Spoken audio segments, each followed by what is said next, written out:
Assalamualaikum warahmatullahi wabarakatuh.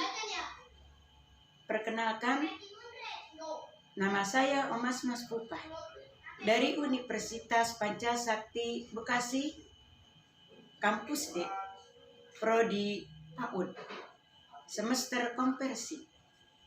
Sebelumnya, saya mengucapkan banyak terima kasih kepada Ibu Insinyur Rita Anggraini, MPD, selaku dosen pengampu mata kuliah metode perkembangan kognitif.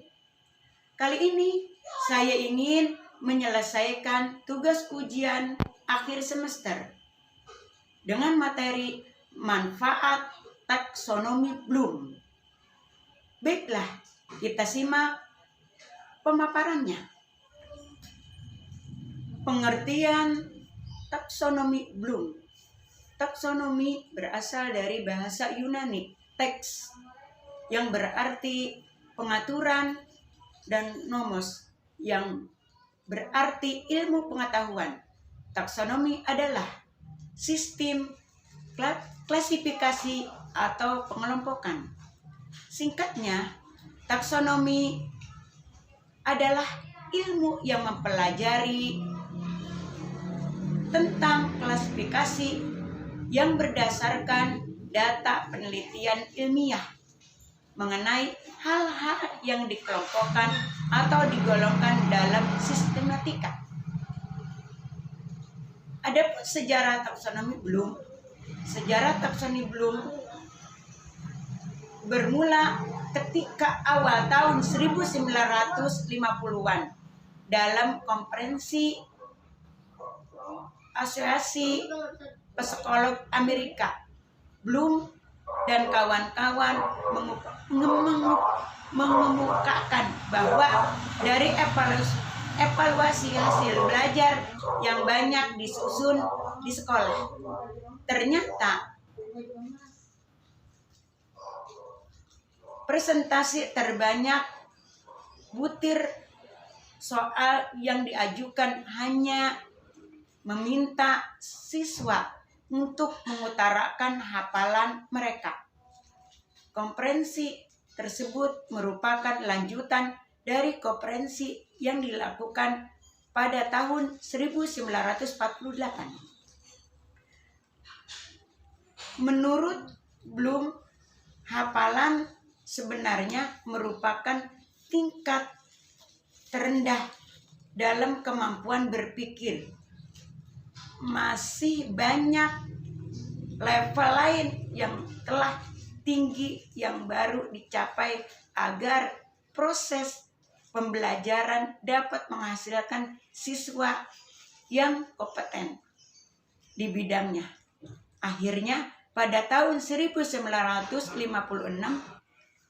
Bloom, Engelhardt, Kurzweil, dan Krathwohl berhasil mengenalkan kerangka konsep kemampuan berpikir yang dinamakan taksonomi Bloom.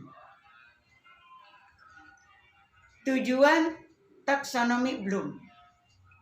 Secara teoritis, menurut taksonomi Bloom ini, tujuan pendidikan dibagi ke dalam 3 dominan, yaitu cognitive domain atau ranah kognitif yang berisi perilaku-perilaku yang menekankan aspek intelektual seperti pengetahuan, pengertian, dan keterampilan berpikir.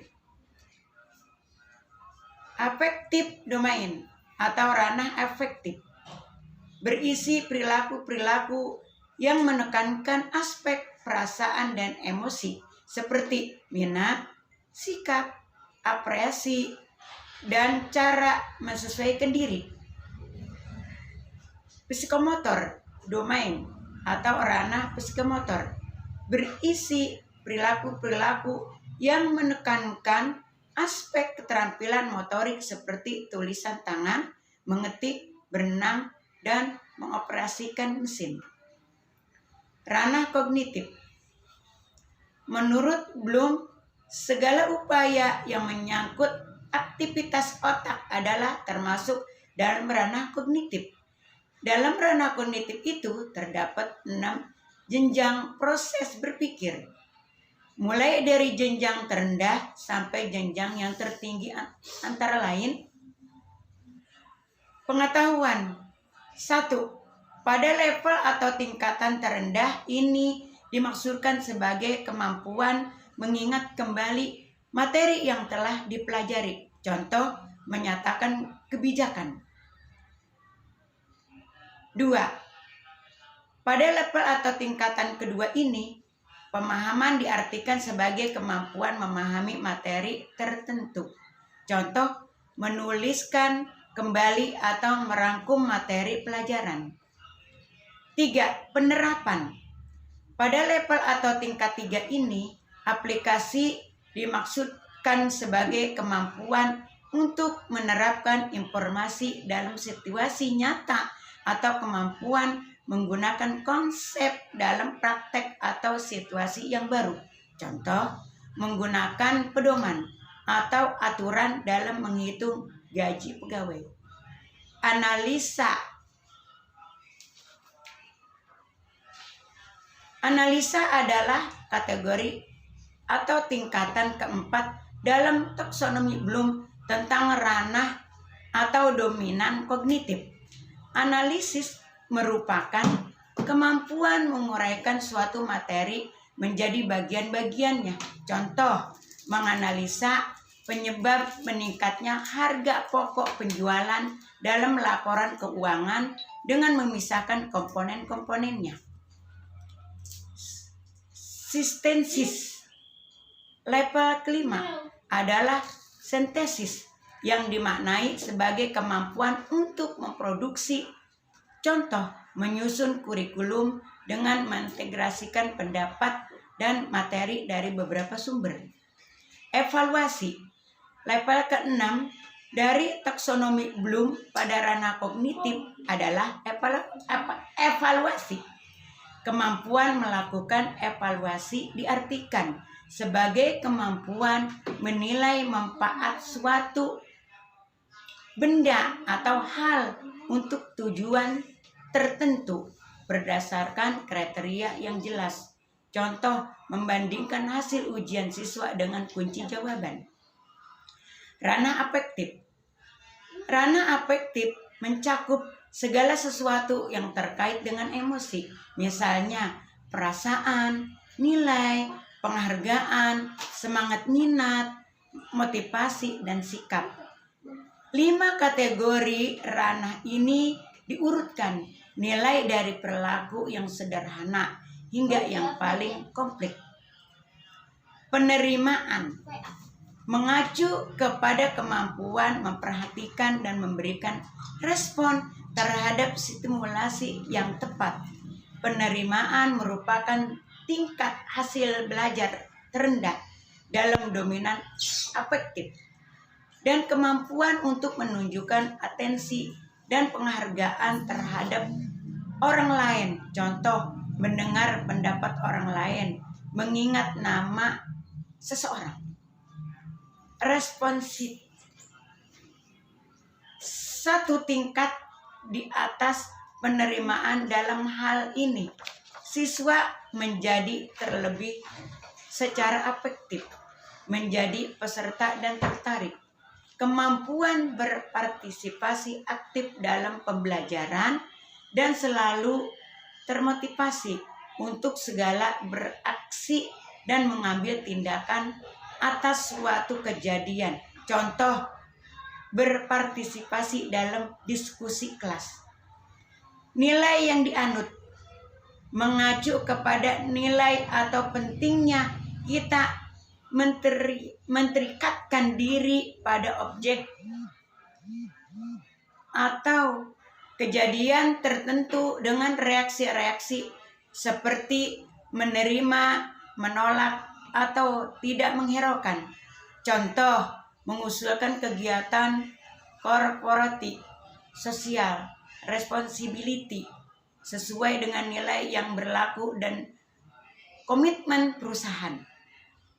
Organisasi, kemampuan membentuk sistem nilai dan budaya organisasi dengan mengharmonisasikan perbedaan nilai.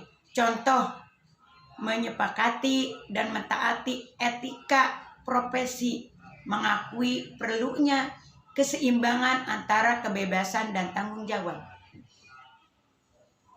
Karakterisasi, kemampuan mengendalikan perilaku berdasarkan nilai yang dianut dan memperbaiki hubungan interpersonal, dan sosial. Contoh, menunjukkan rasa percaya diri ketika bekerja sendiri, kooperatif, dan aktivitas kelompok. Ranah psikomotorik. Ranah psikomotorik meliputi gerakan dan koordinasi jasmani, keterampilan motorik, dan kemampuan fisik. Keterampilan ini dapat diasah jika sering melakukannya.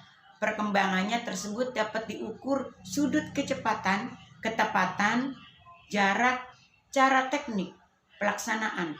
Ada 7 kategori dalam ranah psikomotorik, mulai dari tingkat yang sederhana hingga tingkat yang rumit.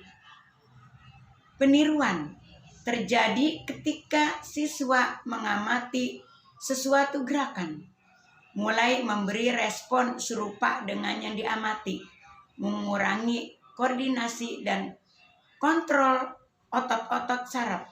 Meniruin ini pada umumnya dalam bentuk global dan tidak sempurna. Manipulasi menekankan perkembangan kemampuan mengikuti pengarah, penampilan, gerak-gerakan, pilihan yang menetapkan suatu penampilan melalui latihan.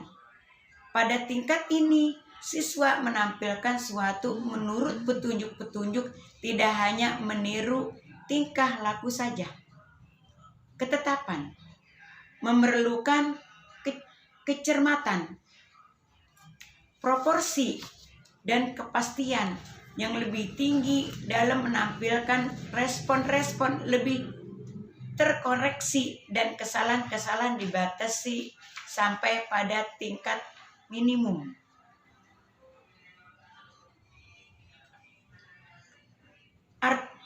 Artikulasi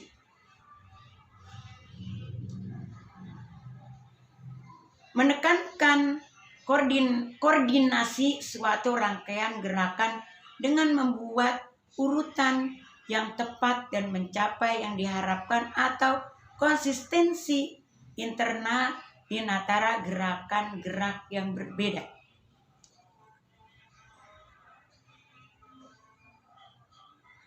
Pengalamian menurut tingkah laku yang ditampilkan dengan paling sedikit mengeluarkan energi fisik maupun psikis. Gerakannya dilakukan secara rutin. Pengalamian merupakan tingkat kemampuan tertinggi dalam dominan psikomotorik. Selain Simpson, Dave juga mengemukakan pendapat terkait dominan psikomotor khusus keterampilan motorik.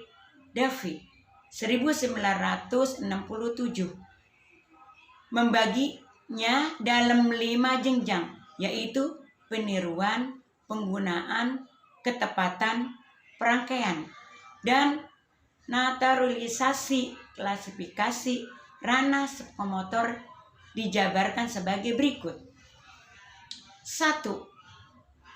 Peniruan adalah mengamati perilaku dan pola setelah orang lain. Kinerja memungkinkan kualitas rendah. 2. Penggunaan adalah mampu melakukan tindakan tertentu dengan mengikuti instruksi dan berlatih. 3. Ketepatan adalah mengulangi pengalaman serupa agar menuju perubahan yang ke arah yang lebih baik. Perangkaian adalah koordinasi serangkaian tindakan mencapai keselarasan dan konsisten internal. 5. Naturalisasi setelah kinerja tingkat tinggi menjadi alami tanpa perlu berpikir banyak tentang hal itu. Sekian dari saya. Semoga apa yang saya sampaikan bermanfaat. Assalamualaikum warahmatullahi wabarakatuh.